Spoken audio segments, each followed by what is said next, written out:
तो hello friends, I am पवन कुमार और आज हम लोग डिस्क्रीट स्ट्रक्चर के यूनिट 2 जो कि अलजेब्रिक स्ट्रक्चर है उसके most important question group homomorphism and isomorphism के बारे में। ग्रुप ऑफ होमोमॉर्फिज्म का मतलब होता है कि दो ग्रुप के बीच में एक ऐसा ऑपरेशन बनाना जो ग्रुप के फंक्शन को क्या करे, प्रिजर्व करे। एंड ग्रुप ऑफ आइसोमॉर्फिज्म का मतलब हुआ कि जो दो ग्रुप के बीच के स्ट्रक्चर होते हैं वो सेम होते हैं बट उसके नाम क्या होते हैं, डिफरेंस होते हैं यानी अलग होते हैं। तो सबसे पहला हम लोग का है कि ग्रुप ऑफ होमोमॉर्फिज्म। तो ग्रुप ऑफ होमोमॉर्फिज्म क्या बोल रहा है कि let G of G comma star and G dash comma dot be two groups और mapping F of G to G dash is called group of homomorphism if it preserve the group operation. मान लीजिए कि हमारे पास दो group है, कौन कौन सा, तो जी कोमा स्टार और जी डैश कोमा डॉट, और एक ग्रुप है जी ऑपरेटर ऑपरेशन क्या है, स्टार है, और दूसरा ग्रुप है जी डैश जिसका ऑपरेशन क्या है, डॉट है। प्रिजर्व ऑपरेशन का मतलब किसी भी प्रॉपर्टी ऑपरेशन को बिना बदले क्या करना, सेम रखना। मैथमेटिकल स्टेटमेंट क्या बोलता है कि for all A comma B belongs to G, यानी जी के जो दो एलिमेंट है ए और बी वो सभी के लिए वैलिड है, जी के सभी एलिमेंट के लिए वैलिड है। अब इसमें क्या है कि ए का जो फंक्शन ए है उसके साथ बी के साथ क्या कर रहे हैं, इसका ऑपरेशन कर दे रहे हैं, और फिर इसमें क्या कर रहे हैं कि जी के ए के साथ हम लोग बी का डॉट कर दे रहे हैं और फिर इसके साथ जी के साथ ऑपरेशन कर दे रहे हैं, और इसके पहले क्या फंक्शन एफ लगा दे रहे हैं हम लोग, और फिर बाद में क्या कर रहे हैं कि इंडिविजुअल ए के लिए फंक्शन एफ लगा दे रहे हैं और फिर उसके इंडिविजुअल बी के लिए हम लोग फंक्शन बी लगा दे रहे हैं। दोनों का रिजल्ट जो है सेम आना चाहिए, तो यानी इसको क्या लिख सकते हैं, जी डैश। तो यानी जी इक्वल टू क्या होना चाहिए, जी डैश। तो ये हमारा स्टेटमेंट बोलता है। अब नेक्स्ट बात करते हैं इसके सिग्निफिकेंस के बारे में, यानी इसके महत्व क्या है, इंपॉर्टेंस क्या है। तो सबसे पहले बोल रहा है इन होमोमॉर्फिज्म, यानी होमोमॉर्फिज्म में the image of product is product of image, यानी जो प्रोडक्ट का इमेज है वो बराबर होना चाहिए किसके, इमेज का प्रोडक्ट के बराबर। तो फिर नेक्स्ट बोल रहा है कि it demonstrate that algebraic structure of the domain group, यानी डोमेन का ग्रुप जो होता है अलजेब्रिक स्ट्रक्चर में क्या होता है, सेम होता है but partially preserve in the codomain groups, यानी कोडोमेन में के ग्रुप में कुछ हद तक इसका जो ऑपरेशन क्या होता है, प्रिजर्व होता है। अब इसके डायग्राम को थोड़ा समझते हैं। तो सबसे पहले एक जी लिया, फिर एक जी डैश लिया, और इसमें डोमेन और रेंज में कुछ एलिमेंट को डाल दिया। यहाँ पर 1 है और यहाँ पर क्या एच ऑफ ए जो कि डॉट के द्वारा एक है, और यहाँ पे डॉट ए है हम लोग का एलिमेंट और यहाँ पे 1 है। तो चाहे हम ऊपर से नीचे जाए या नीचे से ऊपर जाए, फाइनल पॉइंट हम लोग का क्या सेम होगा। इसमें देखिए यहाँ से ऊपर जाए या यहाँ से नीचे जाए, इसमें क्या होगा, हमारा फाइनल पॉइंट सेम हुआ। फिर यहाँ पर हम लोग जो एलिमेंट का जो भी फाइनल पॉइंट है उसको आपको मेंशन रखना है।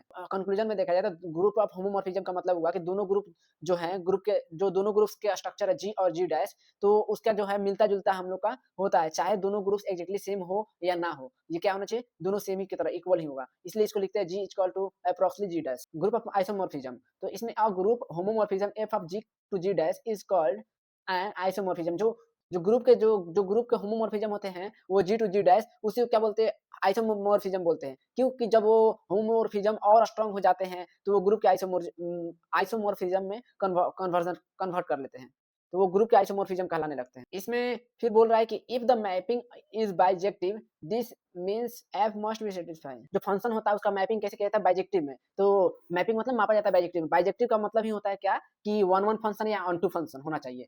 अब बात करते हैं तीन कंडीशन के बारे में। तो पहला होता है होमोमॉर्फिज्म। तो होमोमॉर्फिज्म में लिखा है कि एफ ऑफ, अगर मान लीजिए ए डॉट बी हम लोग का, तो क्या लिखते हैं हम लोग, एफ ऑफ ए और स्टार ऑफ क्या लिखे हैं, एफ ऑफ बी। मैपिंग हम लोग करते हैं ए डॉट बी, फंक्शन पहले लगाते हैं या बाद में हम लोग लगाते हैं, दोनों का रिजल्ट क्या होता है, सेम होता है, यानी ऑपरेशन क्या होता है हम लोग का, प्रिजर्व होता है। तो इसी को लिखते हैं हम लोग कि F of A dot B equal to F of A star dot B, यानी इसको हम लोग जी लिखते हैं, ए डॉट बी को फंक्शन बाद में लगा देते हैं और फिर इसको ए के पहले फंक्शन लगा देते हैं। जो सेट हमारा एलिमेंट ए है इसके पहले एफ लगा देते, फंक्शन ऑफ ए एलिमेंट हो गए, फिर इसका स्टार ऑपरेशन कर दिया और फंक्शन बी के साथ फिर किए फंक्शन पहले लगा दिया एलिमेंट का, तो उसको लिख दिए एफ ऑफ बी, और दोनों को हम लोग प्रिजर्व किया, दोनों को मिलाने के बाद उनका जी डैश बन गया। तो जी इक्वल टू, जो इसको लिख सकते हैं G equal to G dash, जिसमें ऑपरेशन क्या होता है हम लोग का प्रिजर्व हो जाता है और रिजल्ट हम लोग का सेम आता है, 1 to 1 इंजेक्टिव। यानी इसका सिंपल अगर मतलब समझे तो अगर अगर आउटपुट सेम होता है तो उसका इनपुट भी क्या होंगे, सेम होंगे, लेकिन दो अलग अलग एलिमेंट का इमेज सेम नहीं हो सकता। अब थर्ड इसका है जो ऑन टू मतलब सर्जेक्टिव फंक्शन। तो सर्जेक्टिव में बोल रहा है कि for every y belongs to g dash there exist and x belongs to g that is f of x equal to y, यानी g डैश का हर एलिमेंट किसी ना किसी जी के एलिमेंट के साथ आता है और कोई भी खाली नहीं हो सकता, यानी छूटा हुआ नहीं हो सकता है। अब नेक्स्ट बात करते हैं इसके नोटेशन के बारे में। तो नोटेशन क्या होता है, नोटेशन का मतलब, तो if there exist is isomorphism between G to G dash, G और जी डैश क्या है, आइसोमॉर्फिक है, और इसमें क्या है, दोनों ग्रुप के स्ट्रक्चर जो होते हैं हम लोग का क्या होते हैं, सेम होते हैं। लास्ट हमारा है कि it implies the two groups are structurally identical differing only in the names of their elements. जो इसका दो ग्रुप के क्या होगा, स्ट्रक्चर हम लोग आइडेंटिकल होगा, रूल ऑपरेशन और बिहेवियर सेम होंगे, सिर्फ एलिमेंट के क्या होंगे, नेम अलग अलग होंगे। अगर इसको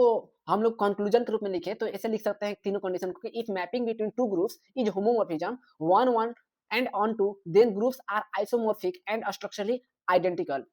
ये ऐसे लिख सकते हैं। तो इस वीडियो में हम लोग बात की कि ग्रुप ऑफ होमोमॉर्फिज्म क्या है और ग्रुप ऑफ आइसोमॉर्फिज्म क्या है और उसका डेफिनेशन क्या है और मैथमेटिकल स्टेटमेंट क्या बोलता है। साथ में हम लोग उसके कंडीशन के बारे में देखें, कौन से कंडीशन क्या होते हैं, जैसे कि 1 1 क्या होता है, उसमें इंजेक्टिव क्या होते हैं, सर्जेक्टिव क्या होते हैं और कब जी और फंक्शन ऑफ जी और जी डैश इक्वल होते हैं और आइसोमॉर्फिक के स्ट्रक्चर क्या होते हैं। इन सभी के बारे में बात की। अगर आपको ये वीडियो अच्छी लगे तो कमेंट में जरूर बताइए। नेक्स्ट पार्ट के लिए लाइक कीजिए, सब्सक्राइब कीजिए और अपने कॉलेज ग्रुप में जरूर शेयर कीजिए। Thank you.